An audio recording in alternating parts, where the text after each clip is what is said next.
Hello friends, welcome to my channel hey trader Telugu. ఈరోజు మన markets ఇంతలా ఫాలో అవ్వడానికి 3 రీజన్స్ అయితే ఉన్నాయి.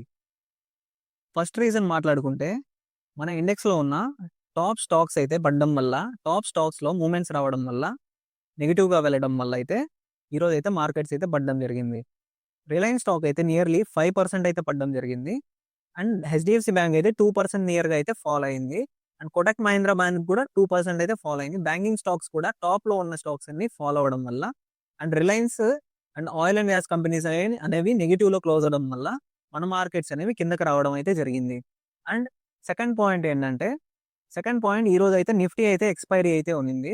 సో, ఈ నిఫ్టీ ఎక్స్‌పైరీ వల్ల అయితే నిఫ్టీ 50 ఎక్స్‌పైరీ వల్ల అయితే మన ఇండెక్స్ అయితే నిఫ్టీ ఇండెక్స్ అయితే వోలటైల్‌గా అయితే ఉండడానికి ట్రై చేసింది. అండ్ ఫారిన్ ఇన్వెస్టర్స్ అయితే వాళ్ళ పొజిషన్స్‌ని కొంచెం వోలటైల్‌గా హోల్డ్ చేశారు అండ్ సెల్లింగ్ చేసి హోల్డ్ చేశారు కాబట్టి మన మార్కెట్స్ అయితే వోలటైల్‌గా అయితే ఉండడం జరిగింది ఈరోజు.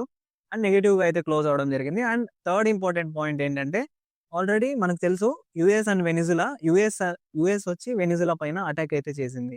సో, దీనివల్ల ఏం జరిగిందంటే, ఈ వెనిజులాలో ఉన్న క్రూడ్ ఆయిల్ అనే ప్రైజెస్ అనేవి సడెన్‌గా అయితే వరల్డ్ వైడ్‌గా అయితే ప్రైజెస్ అనేవి పెరిగాయి. సో, ఇది పెరగడం వల్ల ఏమైందంటే, ఈ ఆయిల్ అండ్ గ్యాస్ కంపెనీస్ అనేవి క్రూడ్ ఆయిల్‌ని ఎక్కువ ప్రైస్‌కి కొనాలి కాబట్టి, ఈ రిలయన్స్ షేర్స్ అనేవి పడడం అయితే జరిగింది. And companies ONGC, HPCL, BPCL ఇవన్నీ కొంచెం నెగెటివ్‌లో అయితే క్లోజ్ అయ్యాయి. ఈరోజు మనం నిన్న ఆల్రెడీ మాట్లాడుకున్నాం. ఏంటంటే, ఎలా గ్లోబల్ మార్కెట్స్ అనేవి మన ఇండియన్ స్టాక్స్‌ని, ఇండెక్స్‌ని, సెక్టార్స్‌ని ఎట్లా ఎఫెక్ట్ చేస్తాయి అనేదైతే నిన్న మాట్లాడుకోవడం జరిగింది. సో, ఇక ఈరోజు సెక్టార్ వైస్‌గా ఈరోజు చూస్తే బెస్ట్‌గా పెర్ఫార్మ్ చేసిన సెక్టార్స్ అయితే ఫినాన్షియల్ సర్వీసెస్ అయితే టాప్‌లో పెర్ఫార్మ్ అయితే చేసింది. And IT sector, health care, automobile, consumer durables అయితే కొంచెం పాజిటివ్‌గా అయితే ఉన్నాయి ఈరోజు. పాజిటివ్‌గా ఉన్నప్పటికీ మన మార్కెట్ అయితే నెగెటివ్‌లో అయితే క్లోజ్ అవ్వడం జరిగింది. And consumer services and oil and gas sector అయితే కొంచెం నెగెటివ్‌లో అయితే ఉన్నింది కాబట్టి మన మార్కెట్స్ అయితే నెగెటివ్‌లో ఉన్నాయి. సో, రేపు key important support and resistance levels Nifty, bank Nifty and Sensex విషయానికెళ్తే, రేపు మనం ఇంపార్టెంట్‌గా మాట్లాడుకోవాల్సిన లెవెల్స్ ఏంటంటే, ఫస్ట్ లెవెల్ అయితే ఈరోజైతే మార్కెట్స్ అయితే 26,178 దగ్గర క్లోజ్ అయ్యాయి. నియర్లీ 71 పాయింట్లు, 71 పాయింట్స్ నెగెటివ్‌లో అయితే క్లోజ్ అయింది. ఒక పాయింట్ ఆఫ్ టైమ్‌లో నిఫ్టీ అయితే నియర్లీ చాలా గ్యాప్ డౌన్ అయింది.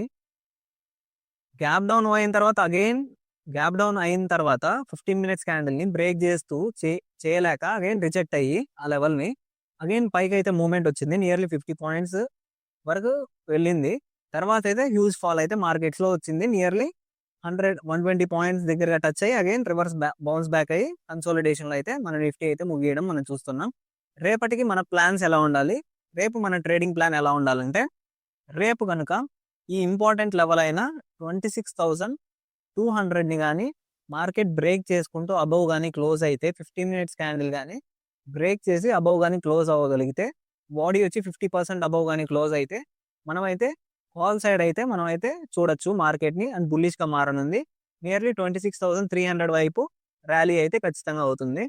అదే గనుక రేపు వెరీ ఇంపార్టెంట్ లెవెల్ అయిన ఈ 26,100ని గాని మార్కెట్ గాని బ్రేక్ చేస్తే, 100ని బ్రేక్ చేస్తే నియర్లీ 26,000 వరకు ఐడియల్ లెవెల్‌కి అయితే మార్కెట్స్ వచ్చేదానికైతే ఛాన్సెస్ చాలా ఎక్కువైతే కనిపిస్తున్నాయి. రేపటికి మనం గుర్తుపెట్టుకోవాల్సిన లెవెల్స్ ఏంటంటే, ఫస్ట్ లెవెల్ 26,300 అనేది resistance level. Second resistance level ఇది. ఫస్ట్ రెసిస్టెన్స్ లెవెల్ అయితే 26,200. అదే సపోర్ట్ లెవెల్ అయితే రేపటికి 26,100 అనేది first support level S1. Second support level అయితే 26,000 అయితే యాక్ట్ అవుతుంది రేపటికైతే. ఇది మనం మైండ్‌లో పెట్టుకొని అయితే ట్రేడింగ్ చేయాల్సి ఉంటుంది.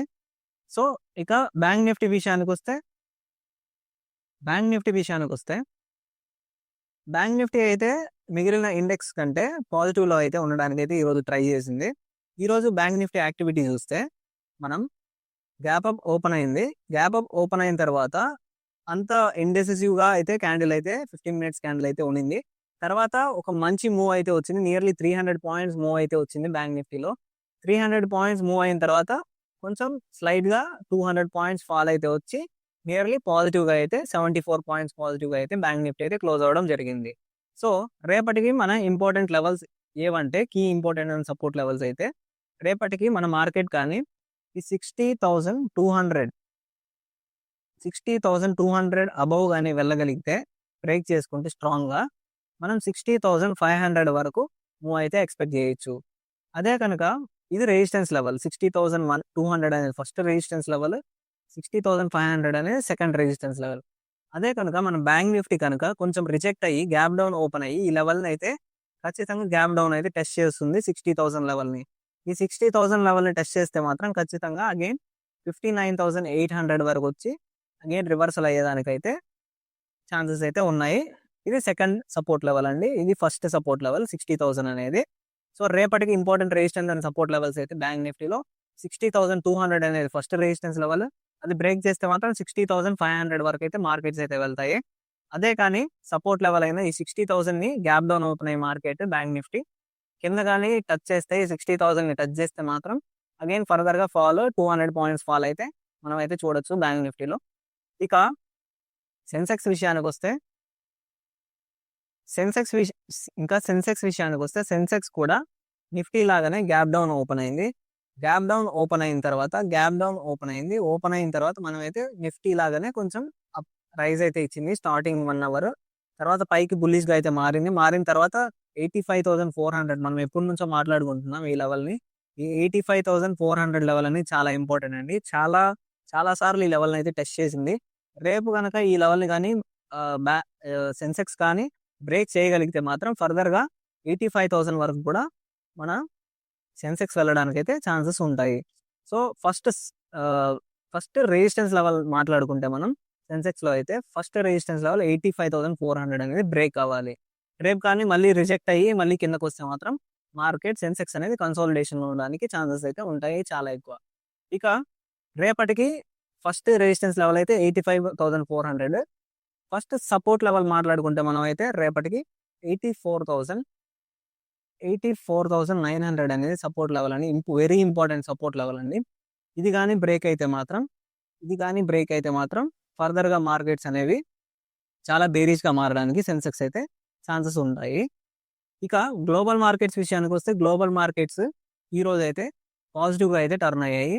మనం చూస్తే నాస్డాక్, S&P, డౌ జోన్స్ అన్ని పాజిటివ్గా అండ్ ఫ్లాట్గా అయితే క్లోజ్ అవుతున్నాయి. నియర్లీ నాస్డాక్ అయితే 1% అయితే ఇండెక్స్ చేంజ్ ఉంది. Nearly Nasdaq and DAX index అయితే 0.67%, 0.60% నియర్లీ ఈక్వల్గా అయితే క్లోజ్ అవుతున్నాయి. అండ్ మన ఏషియన్ మార్కెట్ కూడా అన్ని పాజిటివ్లో ఉండడం వల్ల నేనైతే రేపు మార్కెట్స్ అనేవి బులిష్గా ఉంటాయి అనేది నేనైతే ఎక్స్పెక్ట్ చేస్తున్నాను. సో ఇక కమోడిటీస్ విషయానికి వస్తే వెరీ ఇంపార్టెంట్గా కమోడిటీస్ గురించి నేనైతే ఒకటైతే చెప్పాలనుకుంటున్నాను. సో కమోడిటీస్ రీసెంట్గా కమోడిటీస్ క్రూడ్ ఆయిల్, సిల్వర్ ఇవన్నీ రైజ్లో ఉన్నాయి. ఈ రైజ్ అనేది ఎన్ని రోజులు ఉండబోతుంది అనే డౌట్స్ ఉండొచ్చు. సో దీనికోసం అయితే నేనైతే ఒక స్పెషల్ వీడియో చేస్తాను ఫ్యూచర్లో. అండ్ మనం ఈ రోజు యాక్టివిటీ చూస్తే కమోడిటీస్ విషయానికి వస్తే కమోడిటీ యాక్టివిటీ చూస్తే గోల్డ్ అనేది నియర్లీ 340 రూపీస్ అయితే పెరిగింది పర్ 10 grams. అండ్ సిల్వర్ అయితే 340 రూపీస్ పెరిగింది గోల్డ్. అండ్ సిల్వర్ అయితే 5,000 రూపీస్ నియర్లీ 2% అయితే పెరిగింది. కాపర్ 14 రూపీస్, క్రూడ్ ఆయిల్ అయితే 42 రూపీస్ అయితే పెరిగింది. ఇక క్రూడ్ ఆయిల్ అనేది పెరుగుతుందనే నేనైతే ఫ్యూచర్లో అనుకుంటున్నాను. 5,500 వరకు కూడా వెళ్ళేదానికి ఛాన్సెస్ అయితే ఉన్నాయి. అండ్ $60 అయితే క్రాస్ అయ్యేదానికి ఛాన్సెస్ అయితే చాలా ఎక్కువ కనిపిస్తున్నాయి. $60 క్రూడ్ ఆయిల్ ఎవరైతే క్రూడ్ ఆయిల్లో ట్రేడింగ్ చేస్తుంటారో వాళ్ళకి కొంచెం ఇంపార్టెంట్ పాయింట్ అనుకోవచ్చు ఇది. అండ్ ఈ క్రూడ్ ఆయిల్ అనేది ఎందుకు పెరుగుతుంది, ఎందుకు పడుతుంది అనేది నేను ఆల్రెడీ లాస్ట్ వీడియోలో ఎక్స్ప్లెయిన్ చేశాను. నిన్న మనం మాట్లాడుకున్నట్టే క్రూడ్ ఆయిల్ పెరిగింది అండ్ మన ఇండియన్ స్టాక్స్ పడ్డాయి అండ్ రిఫ్లెక్ట్ అయ్యింది కూడా మన ఇండెక్స్లో చూస్తున్నాము. సో మన డైలీ అనాలిసిస్ వీడియో కానీ మీకు కానీ నచ్చినట్లయితే ఖచ్చితంగా మన ఛానల్కి లైక్ చేసి, మన వీడియోకి లైక్ చేసి ఖచ్చితంగా సబ్స్క్రైబ్ అయితే చేసుకోండి. థ్యాంక్